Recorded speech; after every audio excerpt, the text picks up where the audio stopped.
Bienvenue sur la chaîne Coin Atlantis, la chaîne des pièces anciennes et rares. N'oubliez pas de cliquer sur le bouton j'aime et d'activer la cloche d'abonnement jusqu'à ce que vous receviez toutes les nouveautés sur notre chaîne. Avez-vous un centime 1983D? Si oui, alors vous pourriez avoir le rare penny en cuivre de 1983 d'une valeur de 25 000 $.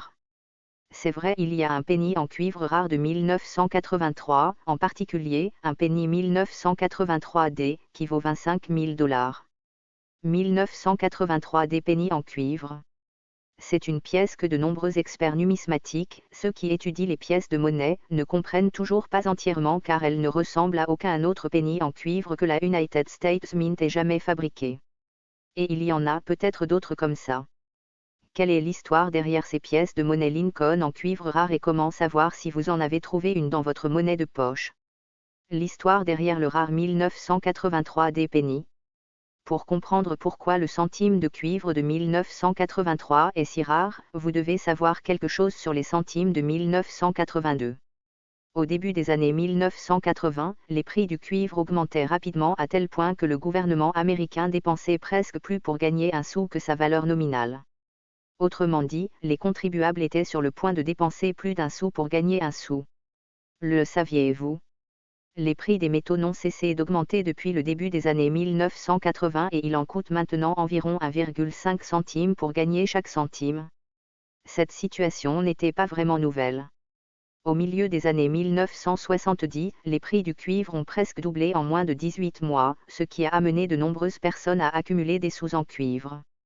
La pénurie de centimes et l'augmentation du coût de fabrication des centimes ont incité les responsables américains à tester de nouveaux matériaux pour notre pièce de 1 cent.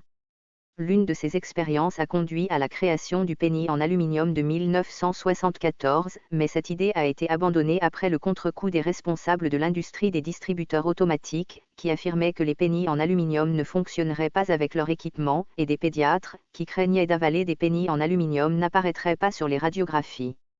Les prix du cuivre ont également chuté temporairement et la monnaie des États-Unis a mis de côté l'idée de modifier la composition métallique du centime jusqu'à quelques années plus tard, lorsque les prix du cuivre ont de nouveau augmenté.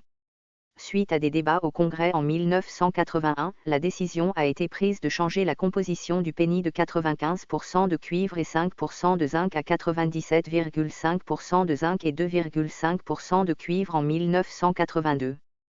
Plus précisément, les nouveaux pennies seraient fabriqués à partir d'un matériau presque pur. 99,2% noyau de zinc avec une couche externe de cuivre pur. La production des nouveaux sous en zinc a été introduite progressivement tout au long de 1982 et, en 1983, tous les sous étaient censés être fabriqués à partir de la nouvelle composition. Cependant, des erreurs arrivent.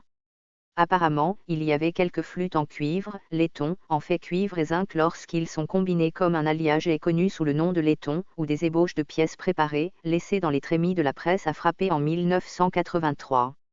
Certaines de ces flûtes en laiton ont été frappées en 1983 des centimes. Mais il y a une partie encore plus étrange dans cette histoire. Certains de ces rares centimes en cuivre de 1983 ont été frappés sur des planchettes contrairement à tout autre centime en cuivre que la US Mint ait jamais fabriqué. Au moins un penny en cuivre de 1983, une émission réalisée à la Denver, D. Mint, a été fabriquée à partir d'un flanc identifié par la Numismatic Guarantee Corporation, NGC, comme étant composé à 98% de cuivre, 2% de zinc, ce qui est très différent du 95% de cuivre. Format de zinc à 5% que la monnaie américaine utilise depuis des décennies. Que se passe-t-il? Ce penny en cuivre rare de 1983D est probablement un type de pièce connu sous le nom d'erreur de transition. En d'autres termes, il s'agit d'une pièce d'erreur impliquant des circonstances inhabituelles avec sa composition pendant une période où la monnaie américaine modifiait la teneur en métal de cette pièce. La marque d'atelier D très importante est sous la date.